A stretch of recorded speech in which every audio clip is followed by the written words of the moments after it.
The longer the current bout of high inflation continues, the greater the chance that expectations of higher inflation will become entrenched.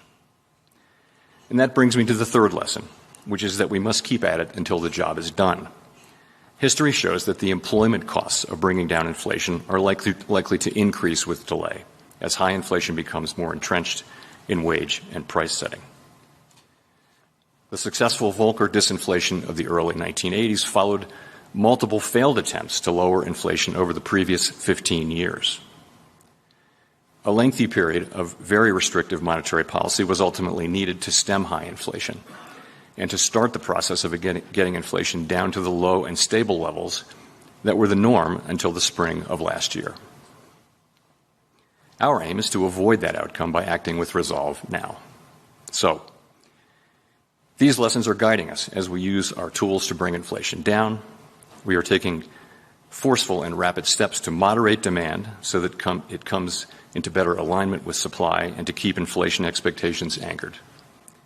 We will keep at it until we're confident the job is done. Thank you.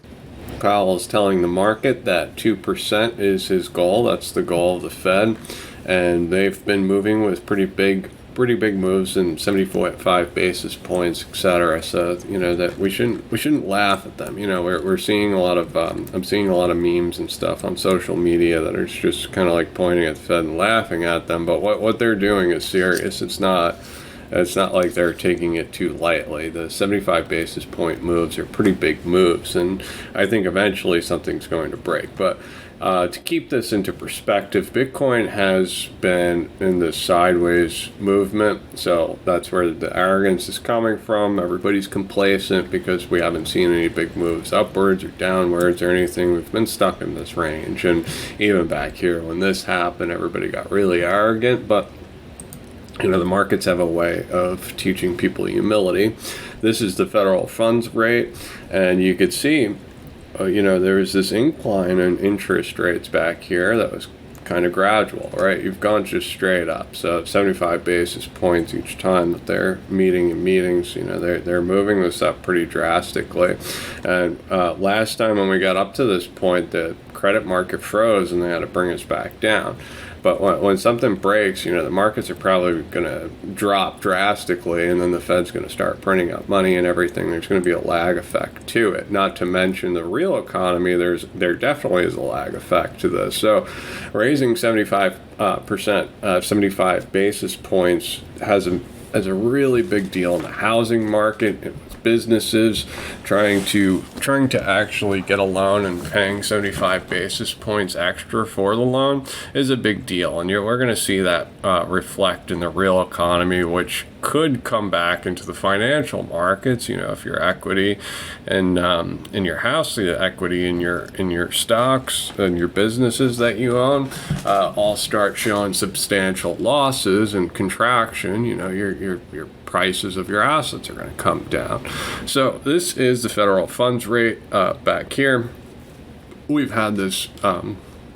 We had interest rates move up pretty drastically and move down pretty drastically. We've moved up pretty quick, and like I said, this is going to be interesting to see how it all plays out. So this is the CPI. This is what the Fed's measuring on what they should do, and I drew this trend line just to kind of illustrate. This is where they want to be. They want to be like in this 2% range and slowly grinding its way up, kind of staying smooth and average, right? So we blew past this trend line, moved up a substantial amount, and that happened in 2008 too, and then they brought us back down. So that's their goal, is to bring us back down to this trend line.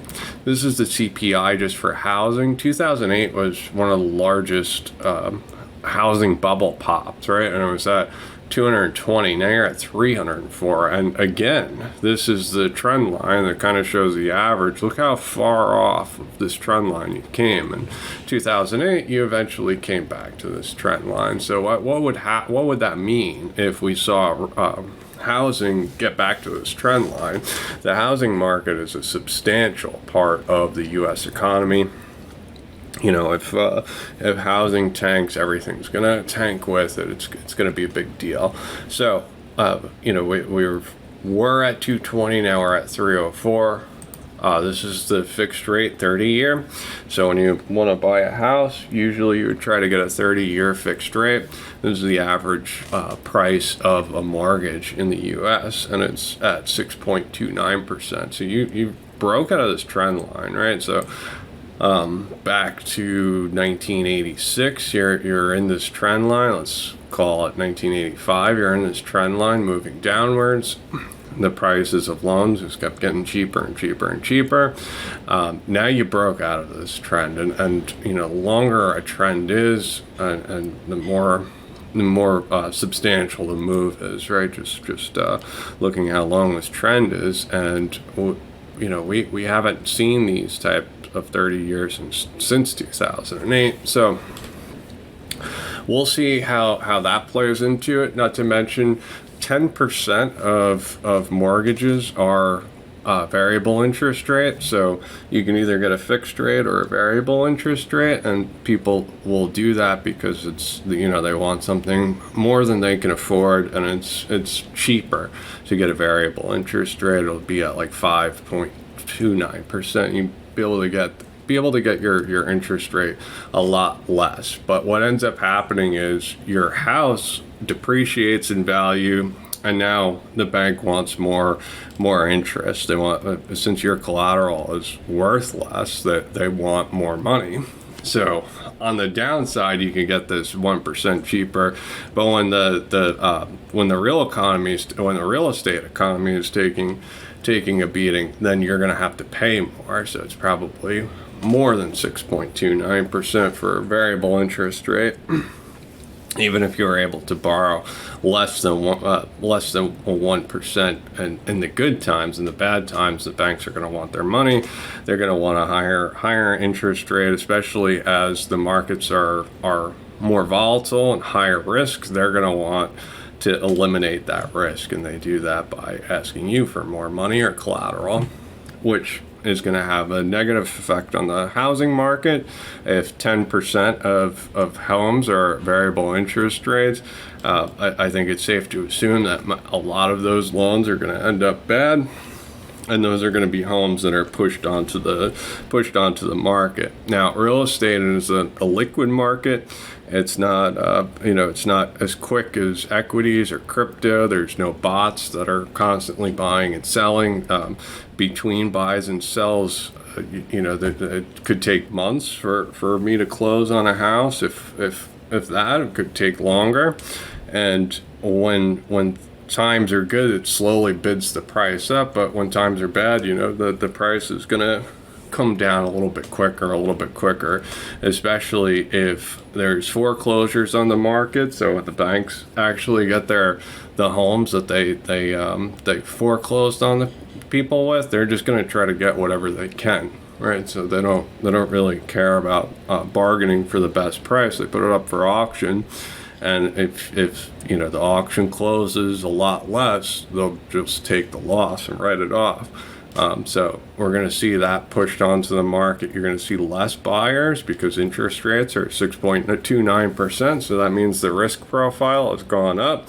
Banks aren't willing to lend, and if they are, the buyers are going to have to be in the right position to actually buy a home, right? You're going to have a really good job. At the same time, businesses are going to be contracting, so they're not going to be as hiring. It's going to be more competitive for jobs, right? They're going to be able to pick the best quality worker versus trying to get anyone they can. So it's going to be more competitive from the jobs perspective as well. So with all this, it's a recipe for housing to come down quite a bit, and that's what Powell's goal is. That's what they're saying that they're trying to do. Now, when housing is the backbone of the U.S. economy, it's a massive part of the U.S. economy. So when this comes down, it's going to affect equities and crypto, right? So going back to here, I think everything's really complacent now. What happened in 2008, right, is this bubble popped. We got brought back down to this to this trend. So when this bubble pops and we're brought back down to this trend, asset prices are going to deflate, and that's when the Fed's going to have to step in at one point. I think there's going to be some type of emergency, some type of situation that's systemic where they're going to have to step in. But we will see.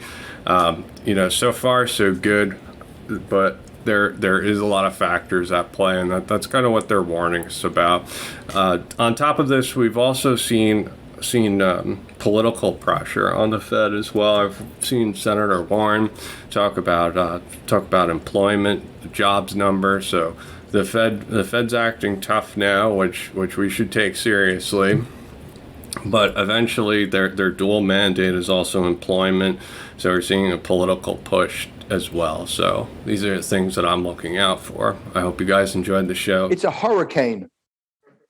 Right now it's kind of sunny. Things are doing fine. Everyone thinks the Fed can handle this. That hurricane is right out there down the road coming our way.